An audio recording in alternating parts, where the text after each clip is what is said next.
मेरे बंधु, तो चलते हैं आज हम सब नई वीडियो की ओर, जिसमें पिछले क्लास में जो कुछ क्वेश्चन हम सब वादा किए थे कि आपको बनवाएंगे, उसमें एक क्वेश्चन आपके सामने है।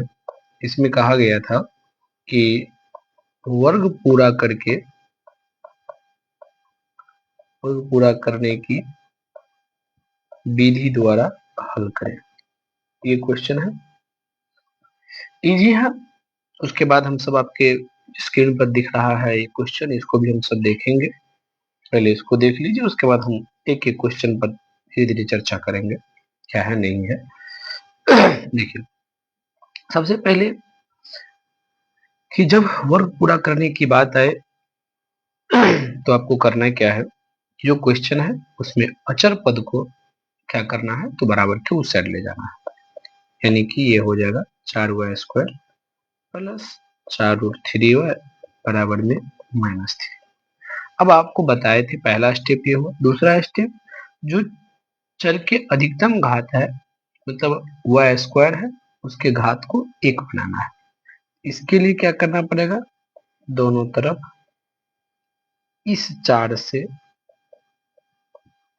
क्या देना पड़ा, भाग देने। ये क्या बन जाएगा, y² प्लस √3y बराबर -3/4। अब समझ गए ऐसा क्यों लिखे। यहाँ पर 4 था, बटा में 4 देंगे, 4 कट जाएगा। यहाँ पर भी बटे में 4 देंगे, 4 कट जाएगा, बाकी सब कुछ।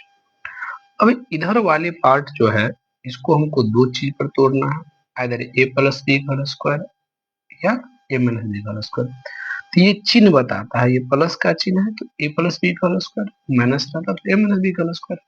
तो a+b के होल स्क्वायर पर जाएंगे तो ये देगा a² प्लस फॉर्मूला में 2 आता है, a का मान y है, हमको पुराना इतना ही है, y आ गया, √3 नहीं है, 2 अपने मन से दिए है, तो हम यहाँ पर 2 से भागा भी दे दिया।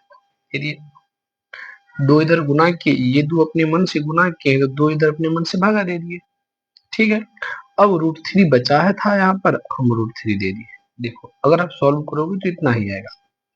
अब इसके अकॉर्डिंग यह a हुआ, 2 हुआ, a हुआ, b, तो b का मान आपको क्या मिला, ये। तो हम यहाँ पर जोड़ देते हैं, √3/2 का स्क्वायर, इतना जोड़े हैं तो इतना घटा भी दो, √3/2 का होल स्क्वायर बराबर -3/4।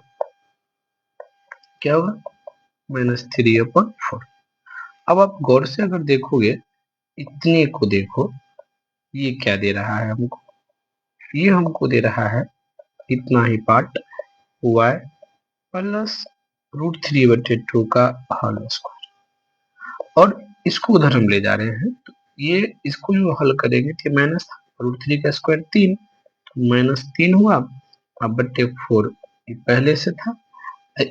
यहाँ पर कौन चीज है, ये प्लस का चिन्ह, माइनस का चिन्ह, तो उधर प्लस में जाएगा, और ये √3 का स्क्वायर 3, ये हुआ आपको 2 दूना 4।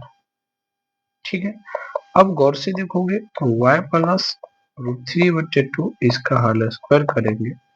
अब गौर से इस चीज पर ध्यान दोगे तो आपको नजर आएगा कि ये माइनस में और ये प्लस में, दोनों कट गया, मतलब यहाँ पर 0। आप बोल सकते हैं कि ये y plus √3/2 into y plus √3/2 बराबर 0। यहाँ से अगर आप हल निकालना चाहोगे, रूट निकालना, y प्लस √3/2 बराबर 0, इसका मतलब है y बराबर -√3/2। ऐसे ही एवं पुनः y प्लस √3/2 बराबर 0 आएगा, y बराबर -√3/2। यही आपका आंसर।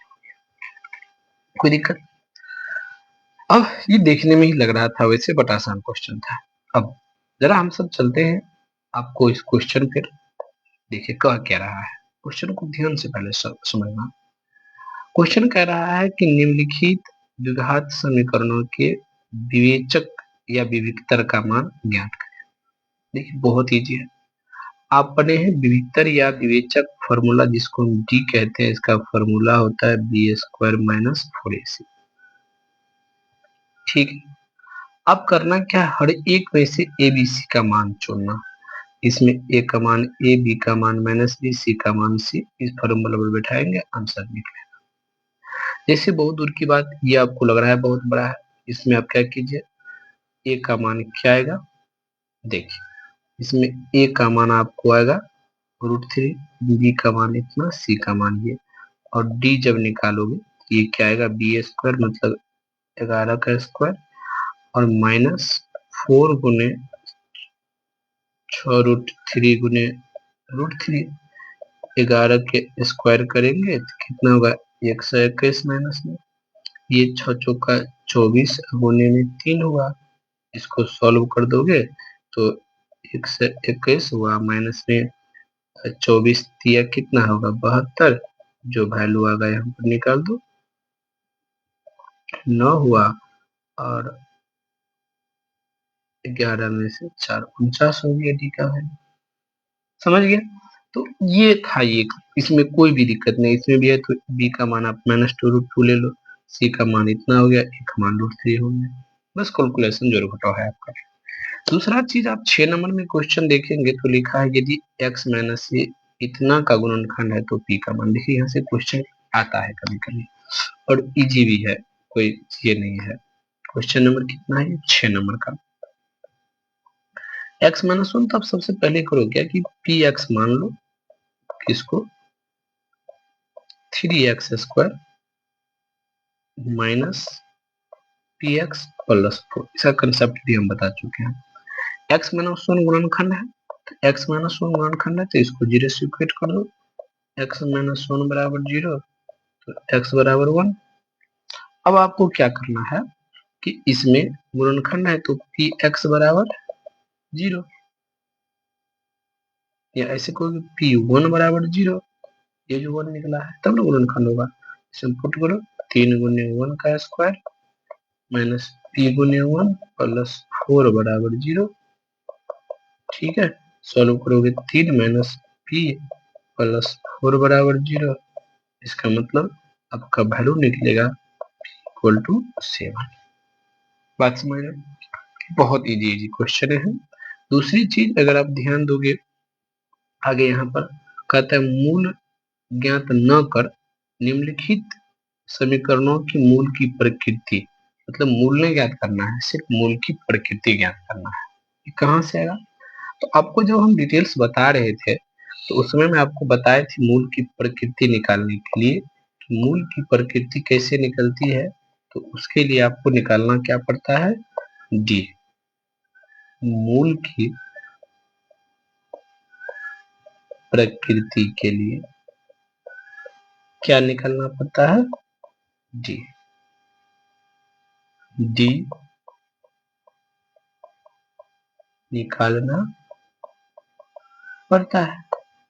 कैसे, देखिए एक क्वेश्चन से, क्वेश्चन क्या है यहाँ पर, जो मर्जी आप क्वेश्चन ले लो, देखिए आगे 2 क्वेश्चन है आपको मैं वो भी बता रहा हूँ, आप इसमें से जो मर्जी बहुत बड़े क्वेश्चन ले सकते, बहुत छोटे क्वेश्चन ले सकते हो। जैसे एक क्वेश्चन मान लो यहाँ से 4 नंबर है ना, आप दिख रहा हो ये 4 नंबर का क्वेश्चन है, मैं यही क्वेश्चन लेता हूँ, थोड़ी आपको लगता होगा भारी। चलिए क्वेश्चन है आपका 4/3 x स्क्वायर, क्या लिखा है 4/3 x स्क्वायर, और उसके बाद है -2x प्लस में 3/4 बराबर 0, प्लस 3/4 बराबर में 0।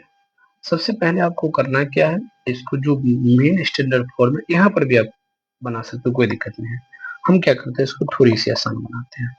एलसीएम 4 हुआ, पूरे एलसीएम 4 हुआ। अब इसको सॉल्व करेंगे, 4 चौका 16x स्क्वायर माइनस में 4 दूना सॉरी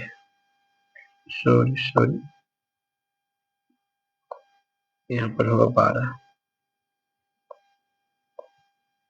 यहाँ पर होगा आपको 12 दूना 24x प्लस में 3 तिया 9 बराबर 0। इसको जब सॉल्व करोगे तो आ जाएगा 16x माइनस में 24x और प्लस में नॉट बराबर 0। अब यहाँ से देखोगे तो ए का मान 16 हुआ, बी का मान -24 हुआ, सी का मान 9 हुआ। पहले आप क्या निकालेंगे? डी। अब डी बराबर बी स्क्वायर माइनस 4ac। सब में ऐसे जब ये रूप आ जाए तो ये चुनना है, डी का वैल्यू निकालो। बी का मान -24 का स्क्वायर -4 गुने 16 गुने में 9। 24 से आप देखेंगे तो 576 होता है, माइनस हुआ कितना हुआ यहाँ पर 16 चौका 64 हुआ, गुने में 9 करेंगे, 9 चौके 36 हुआ, 3 और 6 में 54, 54 3 57, मतलब 576 हुआ। अब क्या देख रहे हैं यहाँ पर? आप देख रहे हैं कि d का मान 0 हो गया, तो आप ऐसे करके लिखेंगे चूंकि d बराबर 0। आपको याद होगा कि जब 0 हो जाता है d, इसीलिए मूल क्या होता है? वास्तविक होगा, वास्तविक के साथ साथ और समान या बराबर।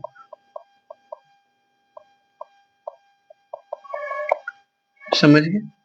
ऐसे ही आपको ध्यान में टोटल क्वेश्चन है, वही चीज कि सबका, ये इतने बड़े से घबराना नहीं है। एक्स स्क्वायर के अलावा जो भी चीजें आपको नजर आ रहा है, ये सब क्या है? ए है, ए का वैल्यू। यहाँ पर एक्स के अलावा ये जितने टर्म है ये क्या है? बी है। यहाँ पर ये टोटल सी है। समझ गए? इजी वे से बनेंगे। यहाँ पर आप बात करेंगे कि यहाँ पर सर क्या होगा, यहाँ पर तो कुछ भी नहीं है, तो यहाँ पर आप इसको लिख सकते हैं 4y स्क्वायर माइनस में 1 बराबर 0।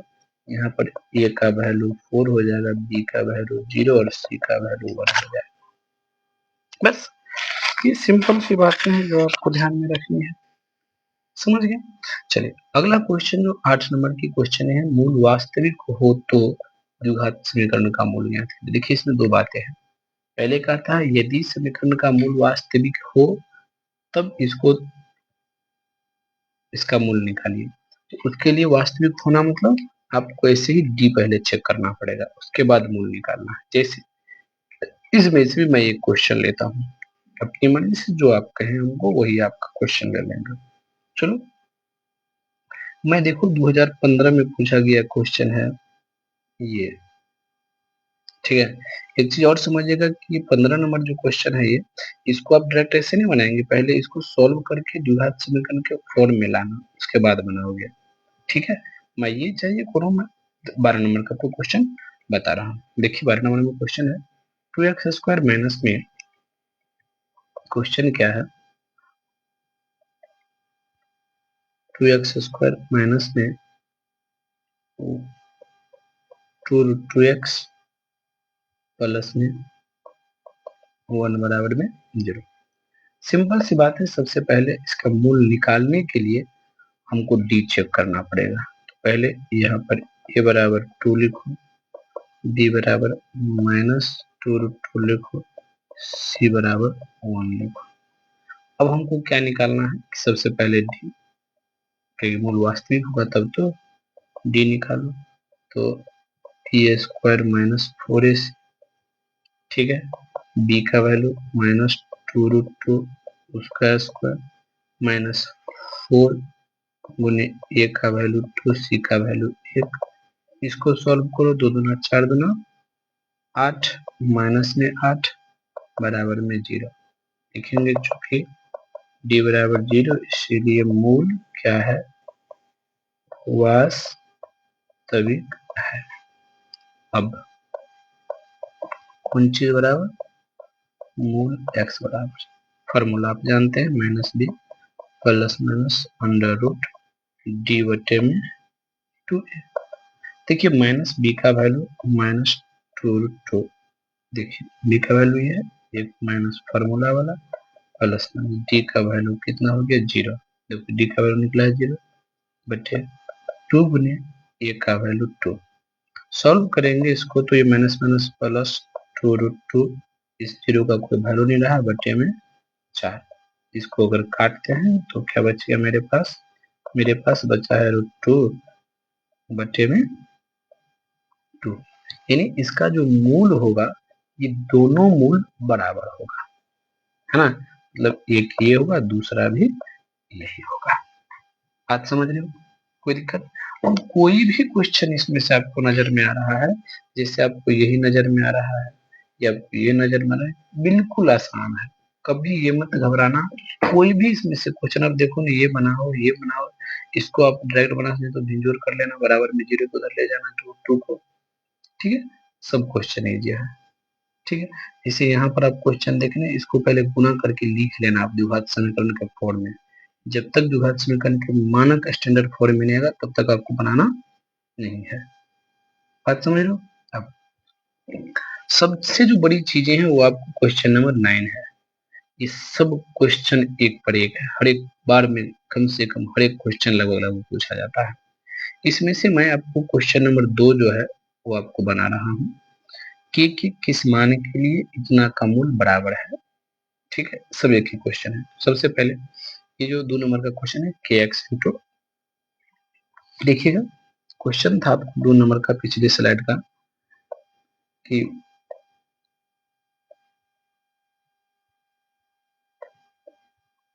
क्या लिखा है,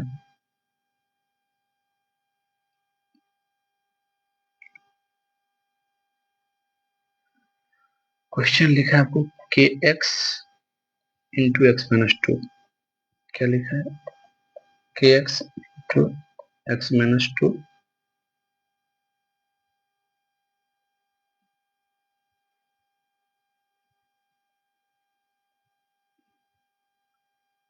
के x into x minus 2 plus में 6 बराबर में 0, यही है मेरे ख्याल से, के x into x minus 2 plus में 6 इक्वल टू 0। देखिए क्वेश्चन ये है, कह रहा है कि इसके मूल क्या है, बराबर है। बिल्कुल आसान, पहले द्विघात समीकरण के फॉर्म में लिखोगे तो ये बन जाएगा के एक्स स्क्वायर माइनस में 2 के एक्स प्लस में 6 बराबर में 0।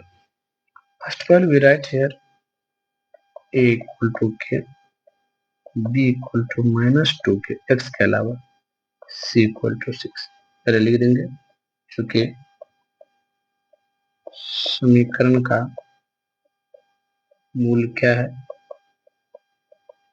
बराबर है, इसीलिए अगर बराबर है तो हम क्या लिखेंगे, बराबर है तो लिखेंगे d इक्वल टू 0, यानी कि बी स्क्वायर माइनस 4ac बराबर में क्या होगा 0, b का मान माइनस 2k का स्क्वायर, 4 गुने a का वैल्यू k गुने में 6 बराबर में 0। सॉल्व करोगे 4k स्क्वायर माइनस में 6 चौका 24 के बराबर में 0। इसको सॉल्व करोगे 4k कॉमन ले लो, k माइनस में 6 बराबर में क्या हो गया 0।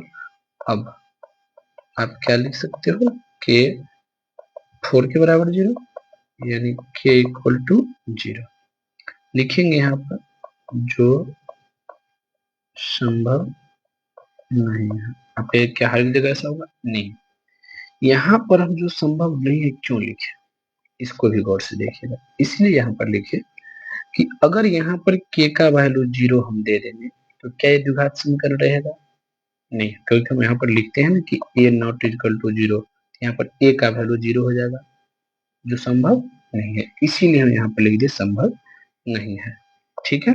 अब क्या होगा k माइनस 6 बराबर 0, यानी k इक्वल टू 6, ये आपका आंसर हो गया।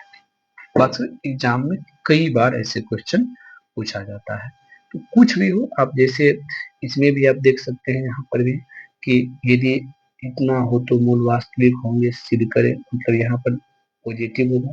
चलिए मैं ये भी क्वेश्चन आपको बता रहा हूँ। देखिए कहता है a plus B not zero, तो इतना के मूल वास्तविक होगा, इसको सिद्ध करिए।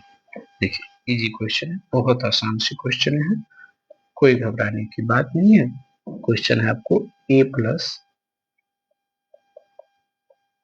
Plus B into X square plus में ए एक्स प्लस में बी बराबर 0। देखो ये क्वेश्चन माइनस में बी है यहाँ पर, चलिए यहाँ पर माइनस बी है, बिल्कुल आसान है, एक्चुअल फॉर्म में लिखा ही है, लिखा है। चलिए हम यहाँ से क्या करेंगे, तो आप ए का वैल्यू चुनो, ए का वैल्यू हुआ ए प्लस बी एक्स के गुणांक, बी का वैल्यू ए, सी का वैल्यू माइनस बी। ठीक है, हमको यहाँ पर क्वेश्चन में क्या कहा, मूल वास्तविक होगा सिद्ध करने के लिए हम लिखेंगे डी बराबर, डी ही तो निकालना पड़ेगा, B square minus 4ac, B का value A square minus 4a का वैल्यू ए प्लस सी का वैल्यू माइनस बी। ठीक है, अब इसको सॉल्व करो, सॉल्व करेंगे तो ये निकलेगा ए स्क्वायर माइनस, इसको सॉल्व करेंगे माइनस माइनस प्लस होगा, और 4 को ए से गुना करो तो क्या होगा, ये 4ab और कितना हो जाएगा प्लस में 4b स्क्वायर। ठीक है, अब कहेंगे कि सर ये वास्तविक कैसे हुआ, वास्तविक होने के लिए हमको इसका मान, ये जो देख रहे हैं इसका मान हमको पॉजिटिव लाना है, ये पॉजिटिव है, कैसे है पॉजिटिव, ये का बी का मान कोई फिक्स नहीं है, आपको जो मर्जी है ए या बी का मान ले लो। एक बात बताओ कि ए का मान, ए का स्क्वायर, ये कभी भी निगेटिव नहीं हो सकता, ये पॉजिटिव होगा, ये हमेशा क्या होगा पॉजिटिव होगा, ये भी पॉजिटिव ये भी पॉजिटिव। और अगर मान लीजिए ये दोनों निगेटिव हो या चाहे एक भी निगेटिव हुआ तो इसका मान निगेटिव, ये आपको निगेटिव भी हो सकता है पॉजिटिव भी हो सकता है, लेकिन आप गौर से देखिए कि ए स्क्वायर और बी स्क्वायर अगर पॉजिटिव है तो इसका मान भी क्या होगा, अगर निगेटिव हुआ फिर भी टोटल का मान क्या हो जाएगा पॉजिटिव होगा, टोटल का मान क्या होगा पॉजिटिव होगा। तो इसीलिए इस कंक्लूजन से आपको क्या स्पष्ट हो रहा है कि डी का मान क्या होगा पॉजिटिव होगा, डी का मान क्या होगा पॉजिटिव, 0 रखिए, 1 रखिए, 2 रखिए, माइनस रखिए, जो रखिए, इसीलिए समीकरण का मूल क्या होगा वास्तविक होगा, यही सिद्ध करना था। डी हमको क्या आ रहा है पॉजिटिव, यानी ऐसे भी लिख सकते हो कि डी का मान ग्रेटर देन 0। ठीक है, हो गई, यही नहीं यहाँ पर बता रहा है, क्योंकि ये स्पष्ट कह रहा है ए और बी ये 0 होगा ही नहीं, बात समझिए। बाकी ये अभी मैं आपको बता ही दिया, ये आपको मैं बता ही दिया, ये आपको मैं सिद्ध करे कि इतना धन होगा, ये यहाँ पर देख रहे हो, सिद्ध करे कि इतना धन होगा, मतलब इसका मान पॉजिटिव होगा, ये कह रहा है, समझ गया। अगला आप ये आपको पी के किन मानों के लिए द्विघात व्यंजकों का गुणनखंड, पी के किन मानों के लिए द्विघात व्यंजकों के वास्तविक गुणनखंड होंगे, मतलब मूल वास्तविक कब होगा, ये फिर वही बात यहाँ पर है, मतलब ग्रेटर देन 0 कर देना है डी का वैल्यू।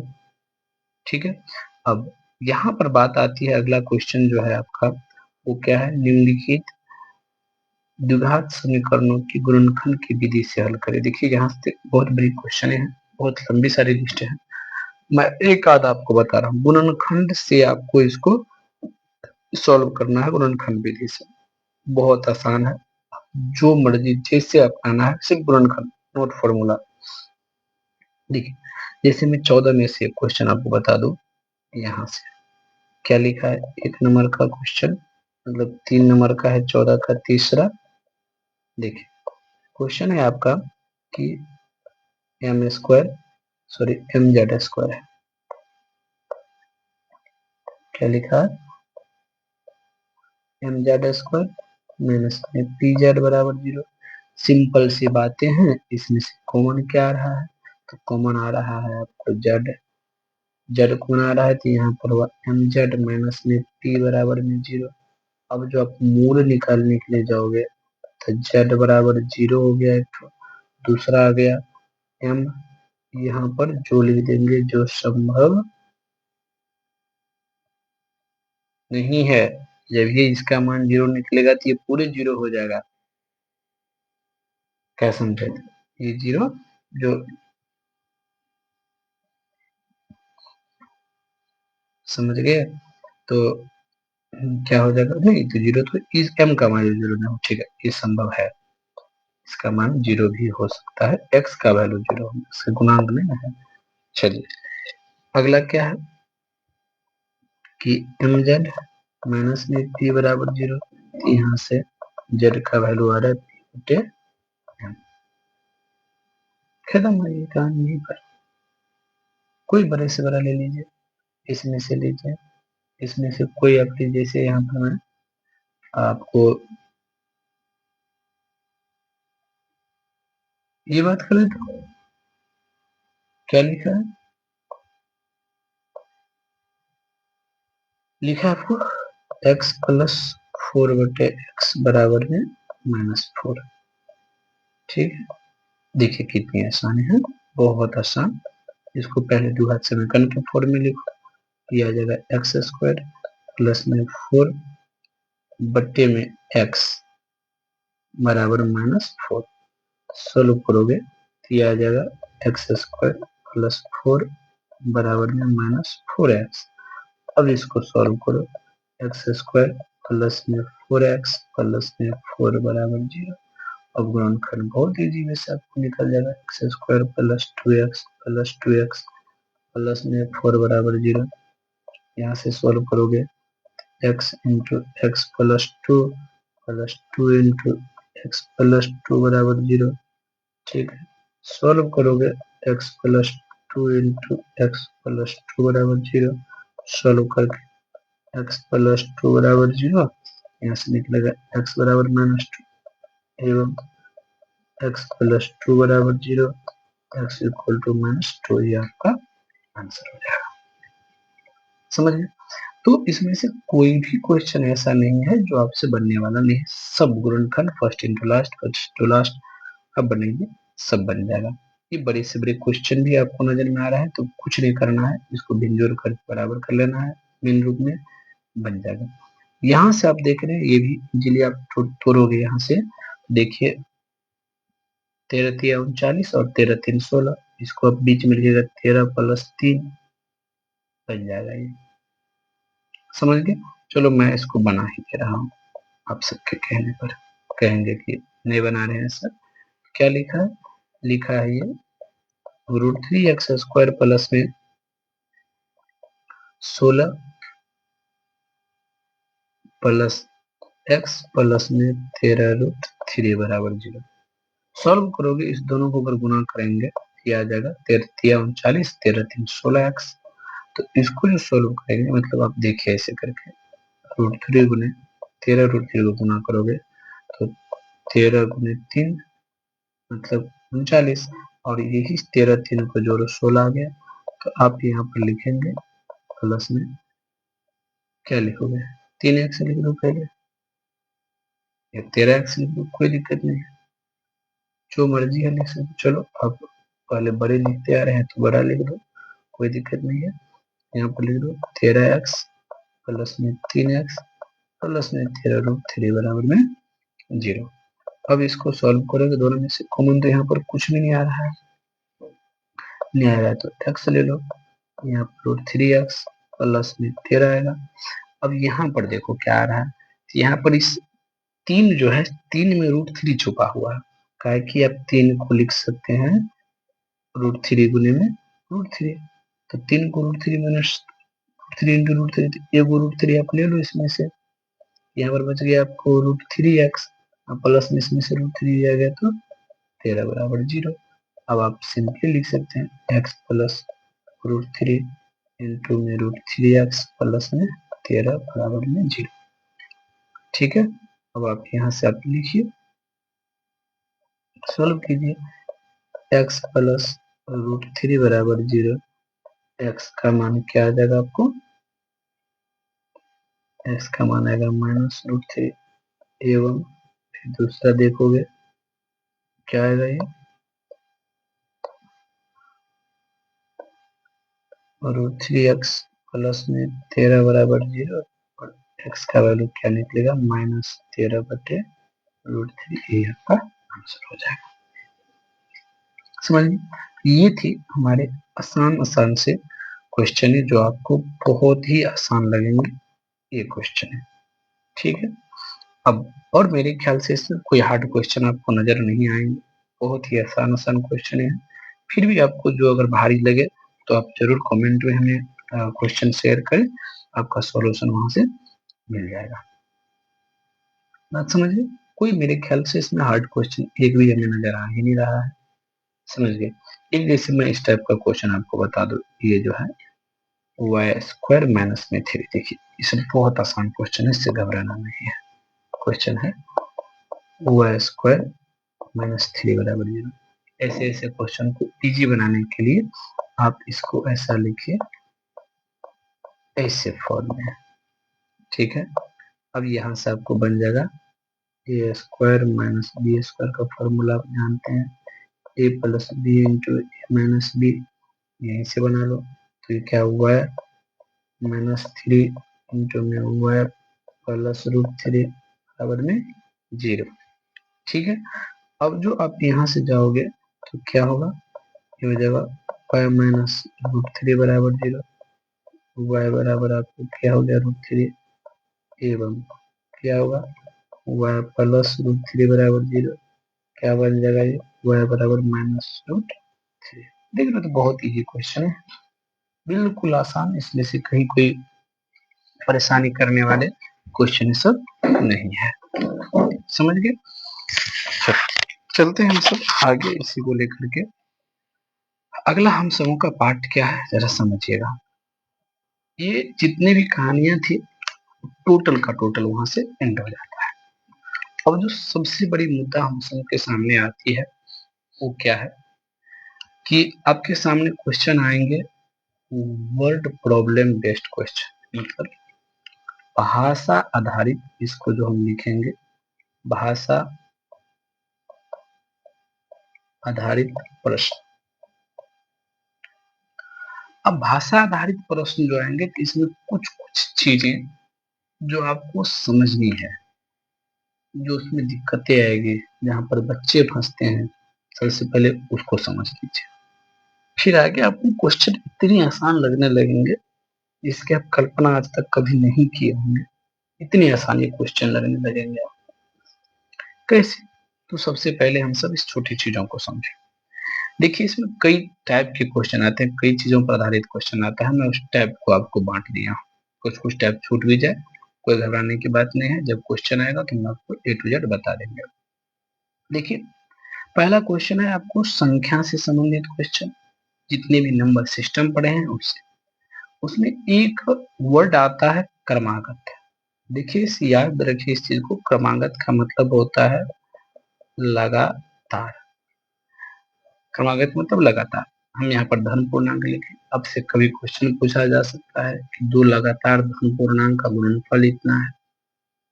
तो लगातार धन पूर्णांक मानने का मतलब है कि अगर एक मानेंगे ना x, तो उससे अगला निकालने के लिए हमको x प्लस 1 की जरूरत है। उससे अगला निकालने के लिए फिर उसमें एक जोड़ते जाएंगे, हमको नई क्या मिल जाएगी, पूर्णांक मिल जाएगा। बात समझ रहे हैं आप। ऐसे ही अलग टाइप का भी जितने भी आप देख रहे हैं,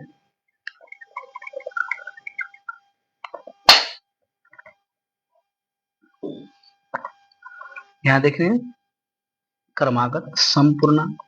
एक समपूर्णांक आप कुछ मान लीजिए, जैसे 2 मानिए,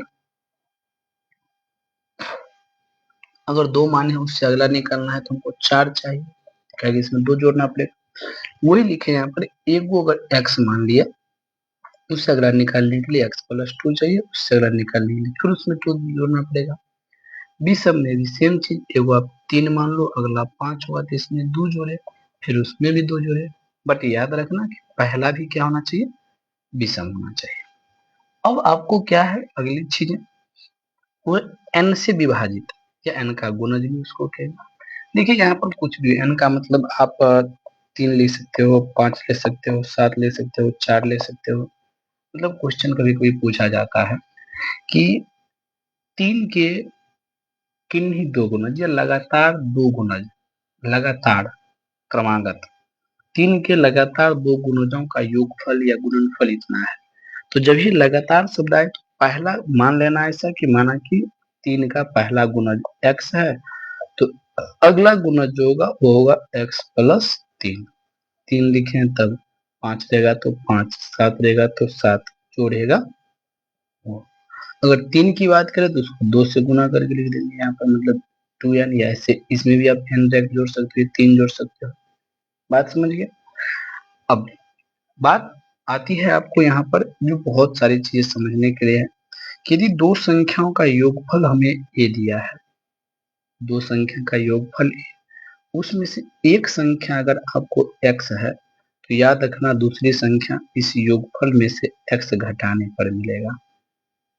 जो योगफल है उसमें से अगर x घटा देंगे तो दूसरी संख्या मिलेगी।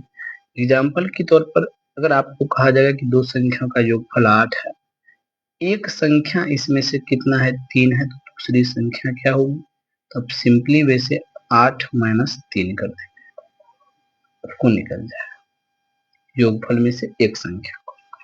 ऐसे ही जब अंतर पर आएंगे तो दो संख्याओं का अंतर कितना है ए, अगर बड़ी संख्या x तो छोटी संख्या कितना होगी, तो x माइनस ए। इस अंतर में से हम क्या करेंगे, अंतर बड़ी संख्या में से अंतर घटा देंगे तो ये छोटी संख्या मिलेगी।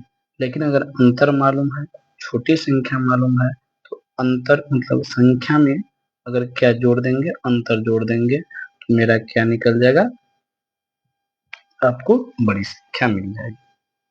बात समझ गए।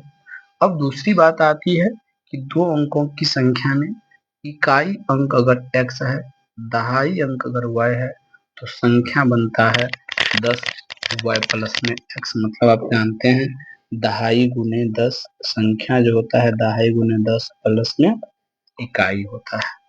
बस यही चीज यहाँ पर लिखे हैं। दूसरी चीज जो आपको एग्जाम क्वेश्चन में आता है कि यदि कोई संख्या x है तो x का व्युत्क्रम क्या होगा। व्युत्क्रम मतलब उल्टा 1/x। और याद रखिएगा हमेशा व्युत्क्रम जो होता है अपनी मूल संख्या से क्या होता है, छोटा होता है। व्युत्क्रम जो है मूल संख्या से छोटा ही होता है। अब कहिएगा कि सर कभी कभी पर x 1/x का विलोम x होगा, ये तो छोटा नहीं होगा। नहीं, लेकिन ये पूर्णांक में है, ये परिमेय में आ गया, ये भिन्न में आ गया, तो ऐसी स्थिति में हम बताए आपको। समझ गए। x कोई संख्या है जनरल, उसका विलोम करेंगे तो आपको क्या निकल जाएगा, x से छोटा होंगे। अब और बात क्या समझिए, कभी कभी क्वेश्चन आ जाती है बहुत अटपटांग क्वेश्चन, कि जैसे आपको ऐसे कह दे कि 1/x, या ऐसे x greater than y, x बड़ा है y से, तो 1/x और 1/y का अंतर मतलब दो संख्याओं का अंतर कितना है दिया है आपको, उसके व्युत्क्रम का अंतर पूछ रहा है। तो हमेशा समझिएगा उसमें जो पहले छोटा होगा उसका व्युत्क्रम उसके लिए बड़ा हो जाएगा। x बड़ा है तो इसका व्युत्क्रम क्या होगा, ये छोटा हो जाएगा, ये चिन्ह ऐसे हो जाएगा। मतलब जो सामान्य रूप में अगर बड़ा होता है उसका व्युत्क्रम क्या होता है, छोटा होता है। इस बात को आप ध्यान में रखिएगा। ठीक है, वही बात यहाँ पर लिखे हैं। अब दूसरी बात आपको लिखा गया है कि किसी भी कि अगर अंश x है, मतलब दो पार्ट होती है, जब भिन्न कोई भी होता है ना तो वो हमेशा किस रूप में लिखा जाता है, अंश बटे हर के रूप में। जो ऊपर वाला होता है वो अंश होता है और जो नीचे वाला होता है वो हर होता है। तो अंश है x, हर है y, तो भिन्न क्या निकलेगा आपको, x बटे y। इस बात को ध्यान में रखें। दूसरी चीज कीमत पर आधारित क्वेश्चन भी आपके एग्जाम में आता है कि यदि एक वस्तु की कीमत आपको दिया है तो ये वस्तु, या इसको आप n लिख सकते हो, 5, 10 कुछ भी हो सकता है, क्या होगा, तो उसको a से गुना कर देंगे।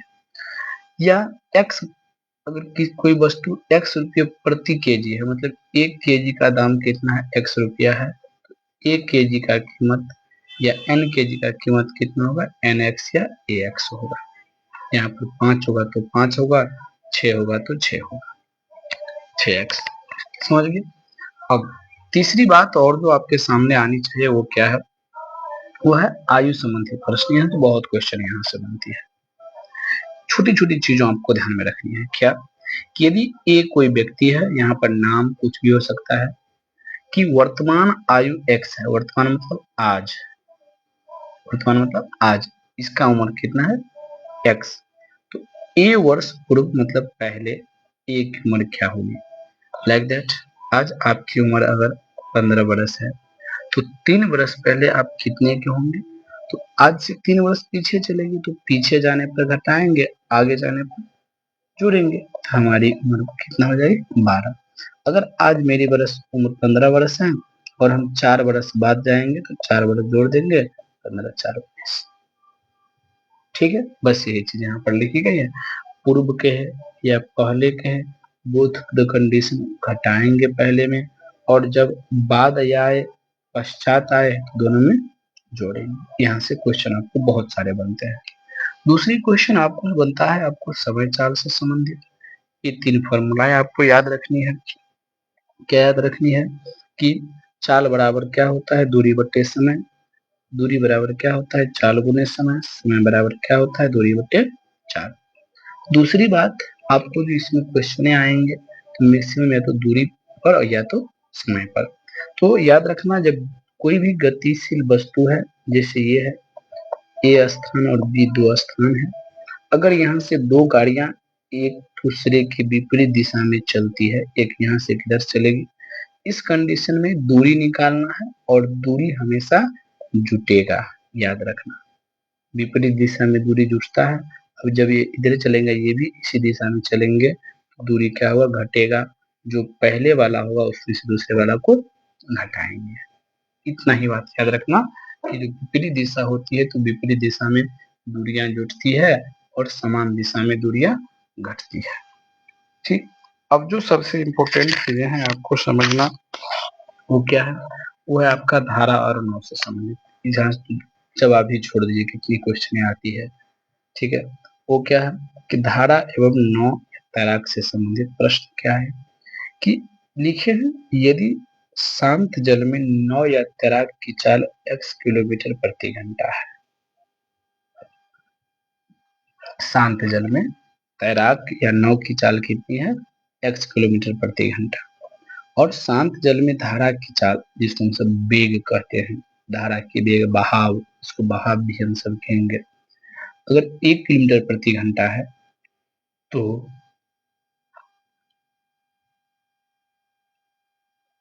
धारा के अनुकूल प्रवाह की दिशा उसी को कहेंगे, धारा का अनुकूल भी उसी को कहेंगे, प्रवाह की दिशा भी वही कहेंगे, और अनुप्रवाह भी इसी को कहेंगे। मतलब जिधर धारा है, धारा की दिशा में अगर इधर धारा है तो इधर ही अगर नौ लेकर जाना है तो क्या हुआ, तो अगर धारा की दिशा में जाएंगे तो धारा नौ के चाल को क्या करेंगे सपोर्ट करेंगे, सपोर्ट जहां पर करेंगे वहां पर प्लस का चिन्ह है, समझ गया।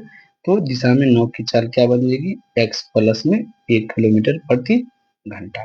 ऐसे ही हम अगर बात करेंगे धारा के प्रतिकूल या धारा के विपरीत दिशा या ऊर्ध्व प्रभाव, मतलब उसके विपरीत उल्टा क्या हो जाएगा, तो अगर धारा के विपरीत दिशा में धारा चल रही है, मान लीजिए इधर, और नौ इधर आ रही है, तो यह नौ के चाल को क्या करेंगे विरोध करेंगे, उसके अगेंस्ट में चलेंगे, जब विरोध करेंगे तो उसको क्या करेंगे घटा देंगे। इस छोटी छोटी बातों को अगर आप सीख जाओगे तो आपको बहुत आसान होगा क्वेश्चन बनाने में।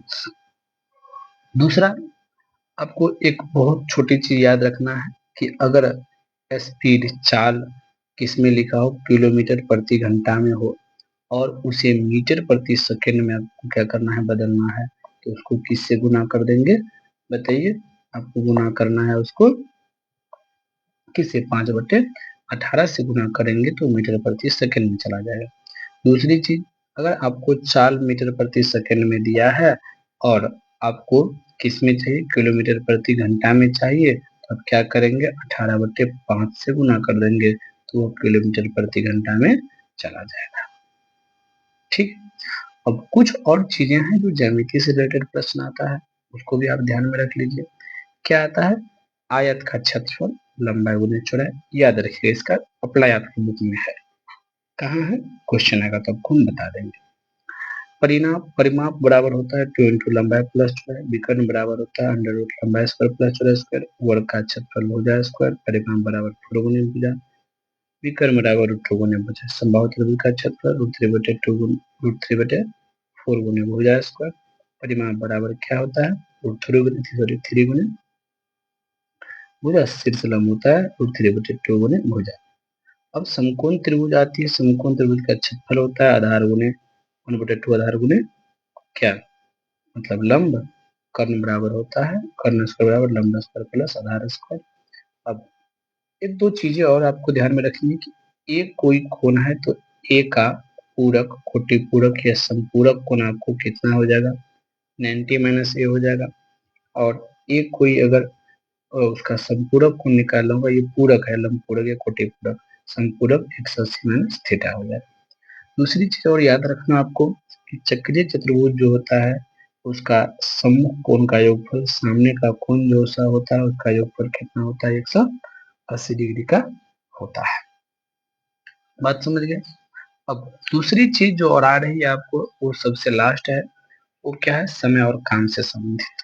वो क्या कि अगर ये किसी काम को x दिन में करता है, x दिन में, x घंटे में, x मिनट में, x सेकंड में, कुछ भी हो सकता करता है, ए का एक दिन या एक सेकेंड या एक मिनट या एक घंटे का काम कितना होगा, 1/x होगा। बात समझ गया। देखिए ये कुछ बेसिक थी जो आपको जब आप शब्द पर आधारित प्रश्न बनाने लगेंगे तो वहां पर ये बहुत काम देंगे। बहुत, मत पूछिए कितना काम देंगे आपको ये, समझ गए। और बहुत ही इजी से अगर इतनी ही चीजों को आप समझ गए हैं तो बहुत आसानी से हर एक प्रश्न आपसे बन जाएगा। ठीक है। अब बाकी के लिए हम सब को हम स्लाइड यहाँ पर दे रहे हैं आपको क्वेश्चन के लिए। बाकी चीजें आप सब कोशिश करना कि हम इसको क्वेश्चन को जितना हो सके उतना बना ले। कोशिश कीजिएगा बनाने का, बन जाएगा तो ठीक है, नहीं बनेगा तो कोई दिक्कत नहीं है। नेक्स्ट क्वेश्चन स्लाइड में नेक्स्ट वीडियो लेकर जब आएंगे आपको एक एक क्वेश्चन का व्याख्यान आपको मिल जाएगा। ठीक है। यहाँ पर किसी प्रकार की अगर आपको दिक्कतें नजर आए तो आप कोशिश करना कि हमको आप किसी न किसी थ्रू से हमको ज्ञात कराए, ताकि हम इस क्वेश्चन को या जो भी चीजें आपके सामने आएगी उसको हम हल करने की कोशिश करेंगे। देखिए इसमें बहुत आसान आसान से क्वेश्चन अगर आप देखोगे तो दिया गया है। पढ़ने के पश्चात देखो यहाँ पर स्पष्ट लिखा है कि दो लगातार धन पूर्णांक का गुणनफल और उनमें से छोटी संख्या x का अंतर 25 के बराबर है। कथनों को समीकरण के रूप में लिखे। देखिए मैं एक दो आपको बता भी रहा हूँ। पहले क्या कहा कि दो लगातार धन पूर्णांक, तो बताइए आप मान लेंगे क्वेश्चन को। माना कि पहला धन पूर्णांक कितना है, x है, इसीलिए लगातार है तो लिखेंगे अगला, या दूसरी क्रमांक तो दूसरी लिख दो थोड़ा बेटर होगा। क्या लिखेंगे यहाँ पर, क्रमागत दूसरी धन पूर्णांक x+1 होगा। क्वेश्चन की ओर जाएंगे तो आप ऐसे करके लिख दो प्रश्न से। क्या लिखेंगे, प्रश्न से देखो क्या लिखा है। लिखा है यहाँ पर कि दो लगातार धन पूर्णांक का गुणनफल, इस दोनों का गुणनफल गुना कर दो x इंटू x+1, यह हुआ गुणनफल, तो गुना का तो गुणनफल निकाल दिया। और उनमें से छोटी संख्या, उनमें से छोटी, दोनों में छोटी कौन है, x, तो x का अंतर, अंतर करें ना, अंतर कितना है, 25 है। ये अंतर अब ये कितना हुआ, 25 हुआ। ये कहा दो लगातार पूर्णांक का गुणनफल तो गुना किए, एवं छोटी संख्या x बोल ही दिया है का अंतर 25 है। इसको समीकरण के रूप में लिख दो। एक तो आंसर इतना ही होना चाहिए। ठीक है, नहीं और इसको डिटेल से अगर तब इसको गुना कर लो। गुना करने के बाद क्या देखो क्या था, x square plus x minus x बराबर में 25। ठीक है, अब ये कट जाएगा तो आपको फाइनली क्या आ जाएगा रिजल्ट, बताइए। रिजल्ट आ जाएगा एक्स स्क्वायर बराबर 25, यानी कि एक्स बराबर आपको क्या हो गया 5। ये माइनस का 5 आएगा, लेकिन क्यों नहीं, क्योंकि यहाँ पर धन पूर्णांक दिया है तो आंसर आपको प्लस बना दिया। बात समझ रहे हो, कोई दिक्कत। बस ऐसे ही आपको अगर नेक्स्ट क्वेश्चन की अगर हम तलाश करें तो पढ़िएगा क्वेश्चन। कहते हैं एक आदमी 20 रुपया में कुछ पुस्तकें खरीदी है, 20 रुपये में कुछ किताबें सब खरीद ली। यदि वह रकम में एक पुस्तक अधिक पाता है तो प्रत्येक पुस्तक का औसत मूल्य 1 रुपया कम हो जाता है। यदि खरीदी गई पुस्तक की संख्या x है तो इस कथन को समीकरण के रूप में रखो। देखिए वो मानने के लिए कह दिया है, दिया ही है तो हम मान लेंगे। यदि क्या दिया है, खरीदी गई पुस्तक की संख्या x है, x पुस्तक खरीदा, कितना रुपया में खरीदा है, देखो 20 रुपया में कुछ पुस्तक, तो x पुस्तक खरीदा, इसीलिए क्या लिखेंगे, प्रत्येक पुस्तक की कीमत बराबर, बताओ क्या होगा, 20/x होगा, होगा ना। चलिए अब प्रश्न पर चलिए। कहता है यदि उस रकम में एक पुस्तक क्या होता है, एक और पुस्तक अधिक पाता, मतलब रकम वही है।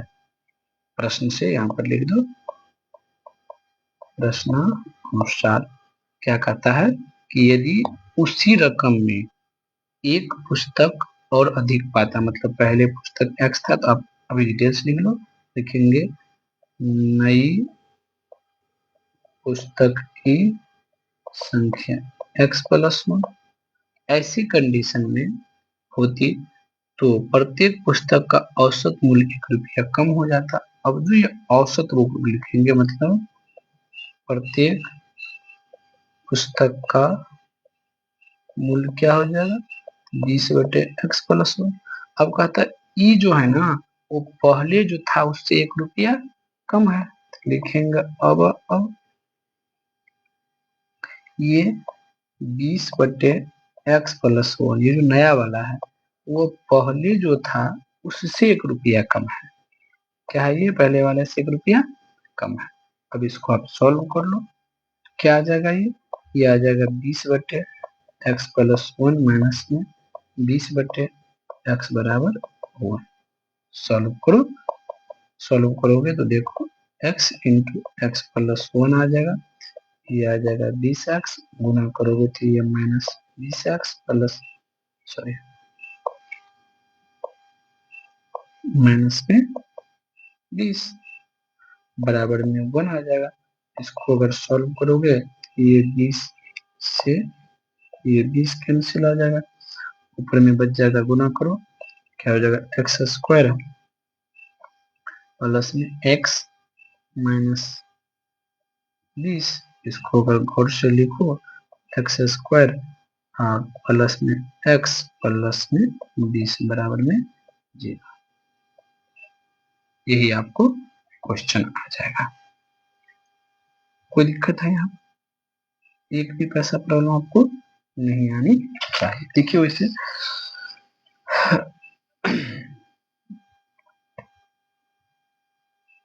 एक मिनट